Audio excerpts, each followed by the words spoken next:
For the last couple of weeks, I've been more than a little obsessed with a rap hip hop song, and I think that's a sign that I need to sit down and analyze its lyrics and my reaction to them. If you possibly can, come to at least the first level of this song with a sense of humor, because it is the most ludicrous kidding on the square thing I've seen in my life. Kid on the square. To be joking, but at the same time really mean it. I like a wide range of music, but generally that excludes rap. The number of rap songs I enjoy can be counted on my fingers. A while back, I became aware of a rap artist called Tom MacDonald, who bills himself as an independent, anti-woke rapper. He's talked about the kind of leash and collar contracts the music industry puts on naive up-and-coming artists, forcing them to make the music the industry wants and not what the artist wants, and how he walked away from all their offers. Some of his songs intrigued me, though the lyrics are always blunt and unapologetic. One of his songs, however, moved me deeply and is worth sharing here, off-topic though it be. I'll put the link in the description. It's a song about Tom's struggle to get clean, and it is gorgeous. A painfully honest scream to high heaven. Church by Tom MacDonald. I like this guy. I kept a loose eye on him for a few weeks at first, but quickly slid back to my regular Celtic punk and electro swing playlists. Pause. Jump the tracks. Since October 7th, 2023, I have been listening to Jewish political commentator Ben Shapiro a lot more. At first, I just wanted to keep up with the situation unfolding in the Middle East. I'd never watched him much before, but even I could tell he was at an unusual loss for words and choked up for the first 2 or 3 days after the massacre. After that, he was spitting mad at the camera for at least 2 months straight. It took until about December of 2023 for him to regain anything like a sense of humor, which I was surprised to find out he does have. A good one, too. He has made me laugh several times. What I did not expect was this world-class debater and classically trained violinist who has publicly declared that rap is not music to partner with Tom MacDonald to do this. And you'll see a link to Facts by Tom MacDonald featuring Ben Shapiro in the description below. I have so many reactions to this. Laughter. This is absurd. Absurd. Ben's own colleagues at the Daily Wire didn't know about this until it was in front of their faces. The video of Ben watching reactions to the rap is priceless. He looks like an overjoyed kid the whole time. I spent a while looking through the original reaction videos of people seeing this rap for the first time, and it is gold. You can pinpoint the exact moment when their brains break, and it's the same moment across all reactions. It is gold.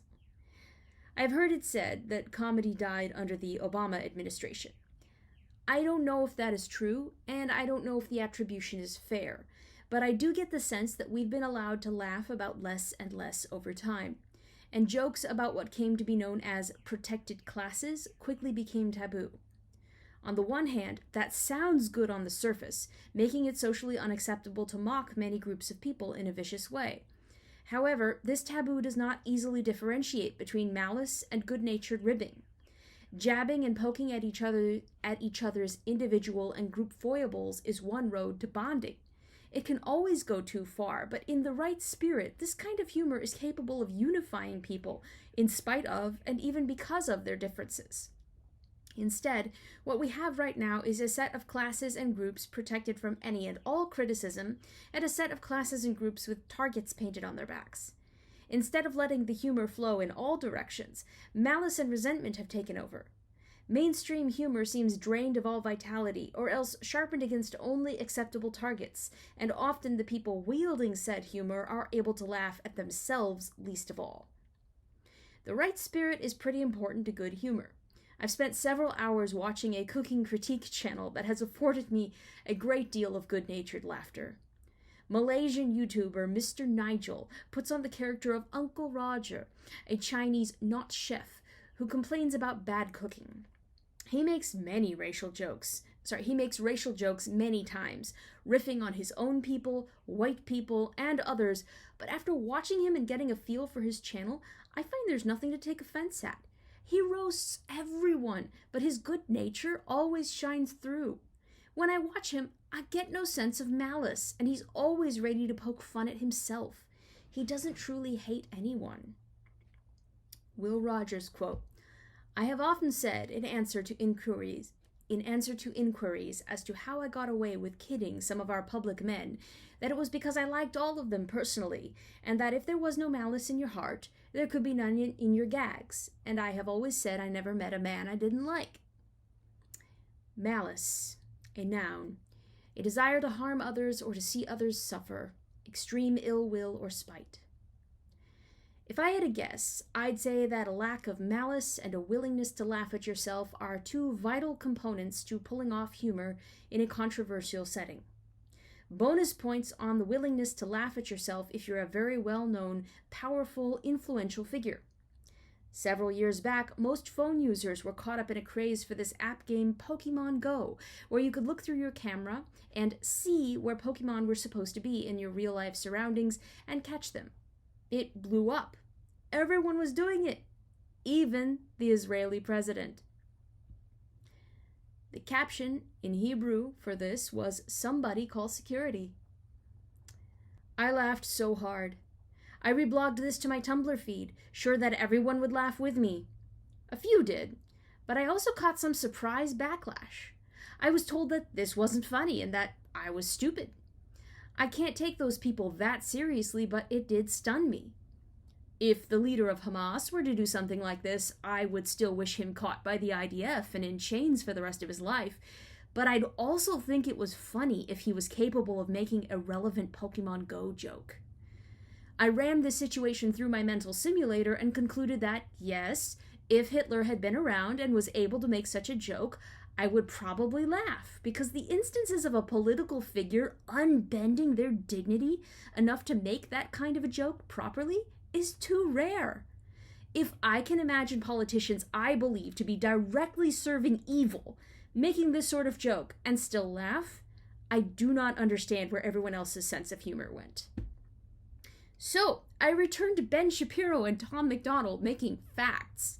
You've got a tattooed, crazy, braid-tossing guy with metal teeth, gesticulating all over the screen, right next to the most clean-cut Anchorman type, who has clearly been stuffed into a hoodie just to make him look even more out of place.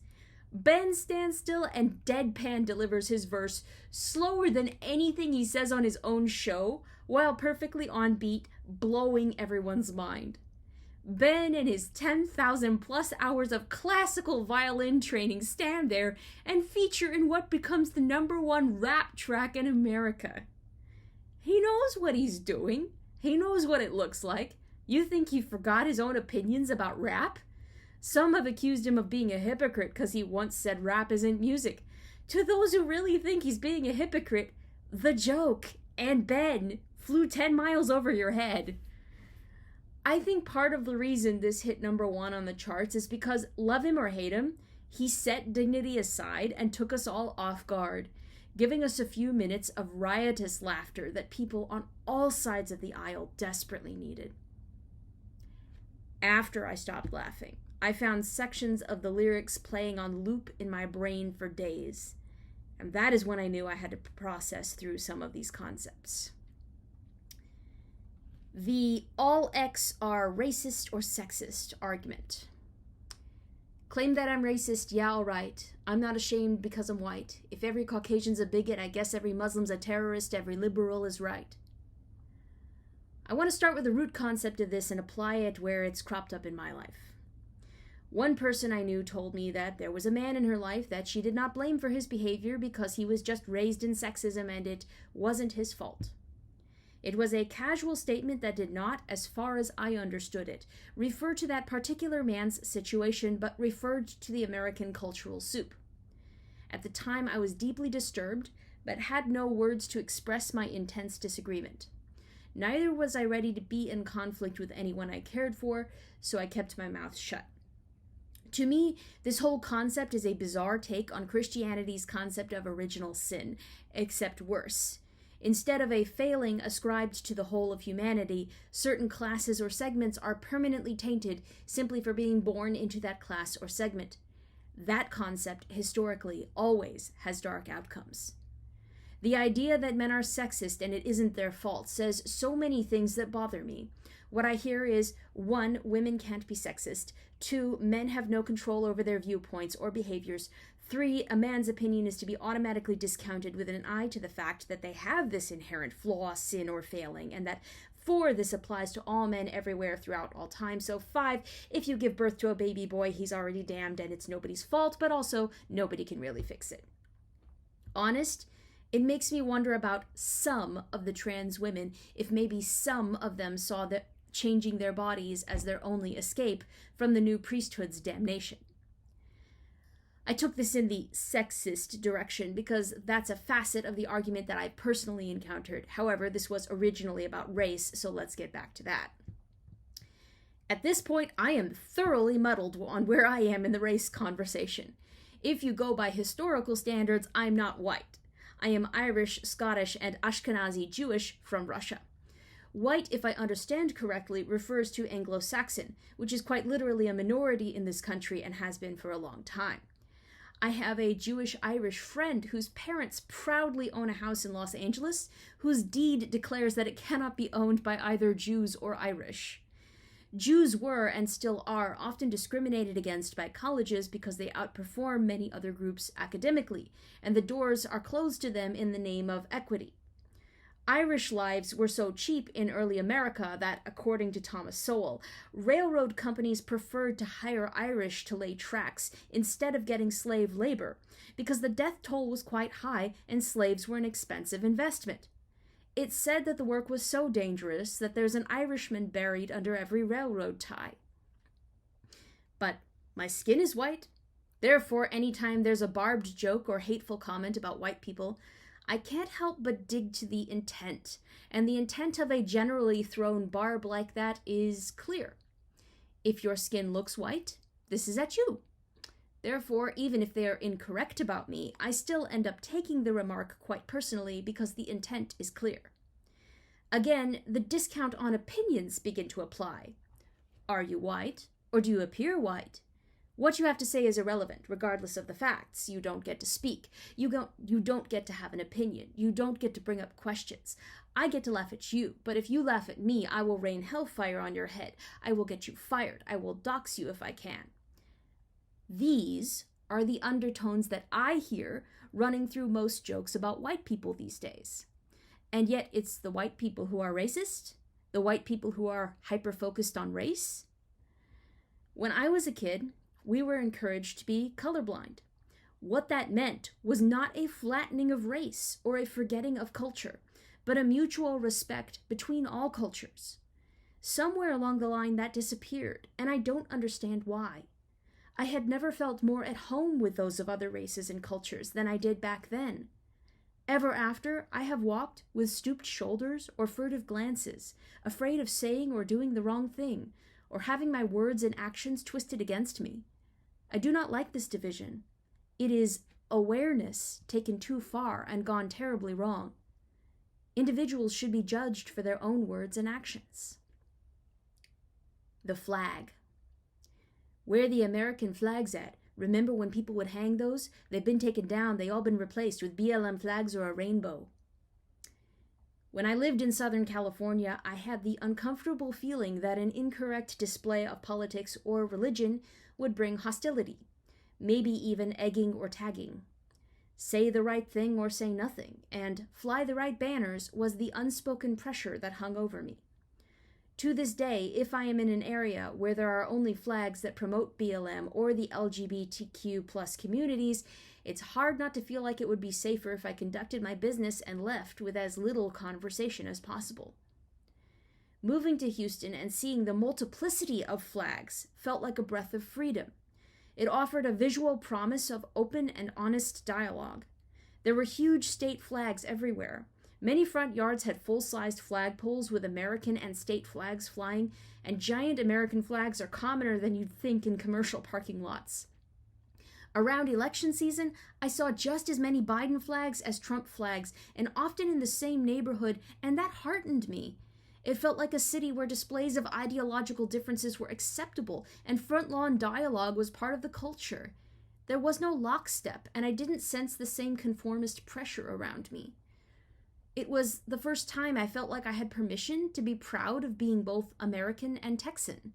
I didn't even realize how much I had needed that, but the swell of emotion that carried me in the first few months after I moved alerted me that I had been missing something important for a very long time. There is something unifying under the ideal of a nation.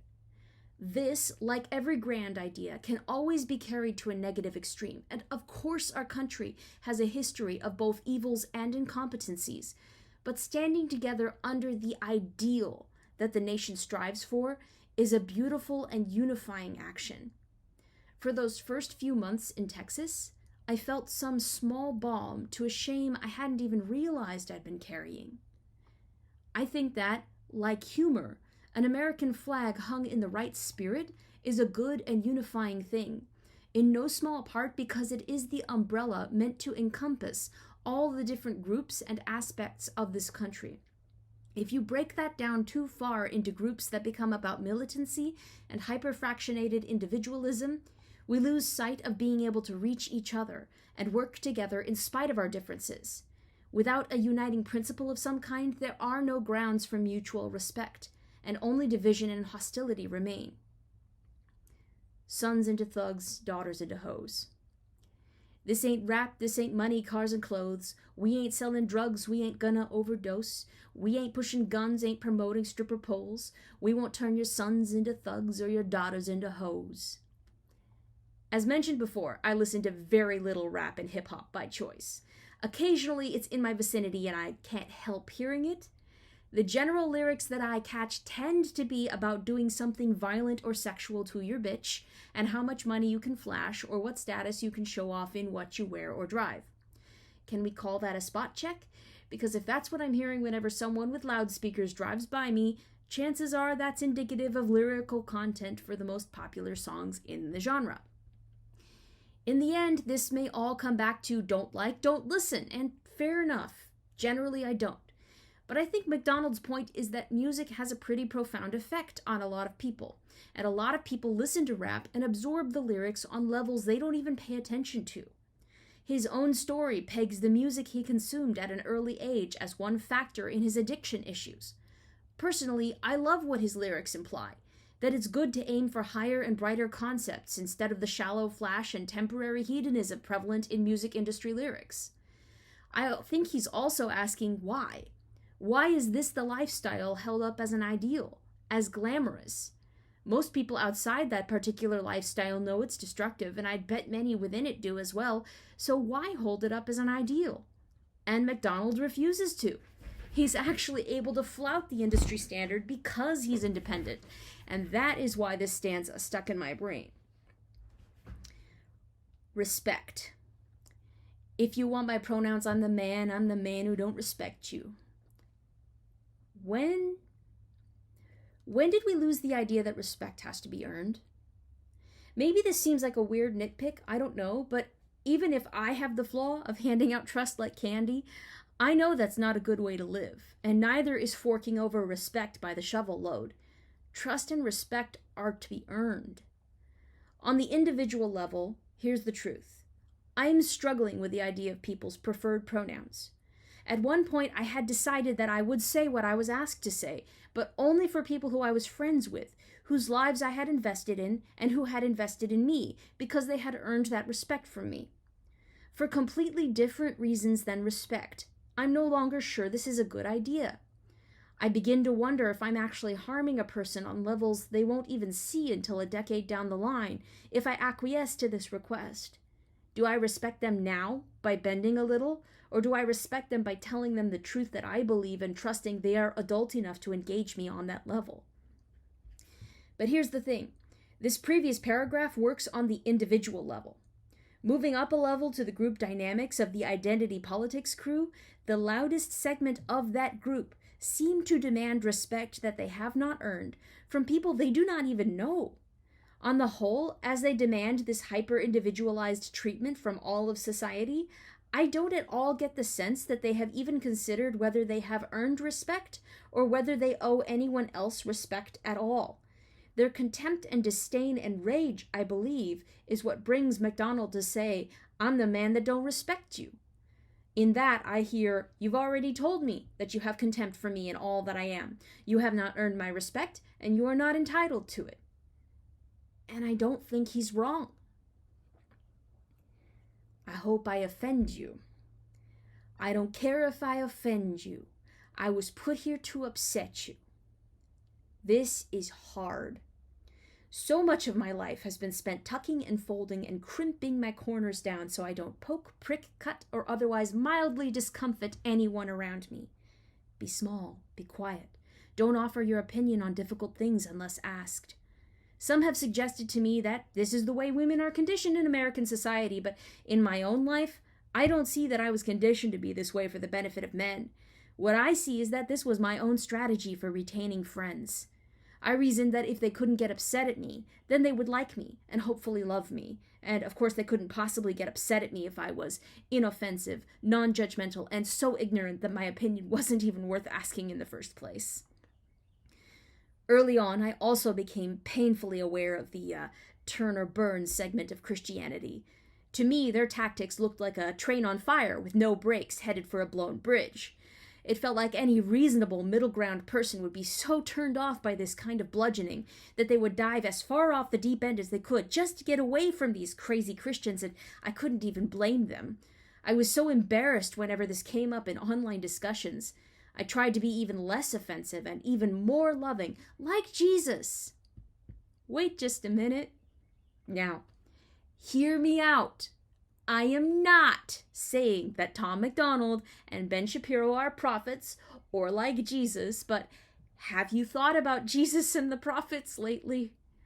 Invariably, true prophets from God brought a message so counter to the culture that was going on at the time, and so offensive to the mainstream that they were often killed or imprisoned.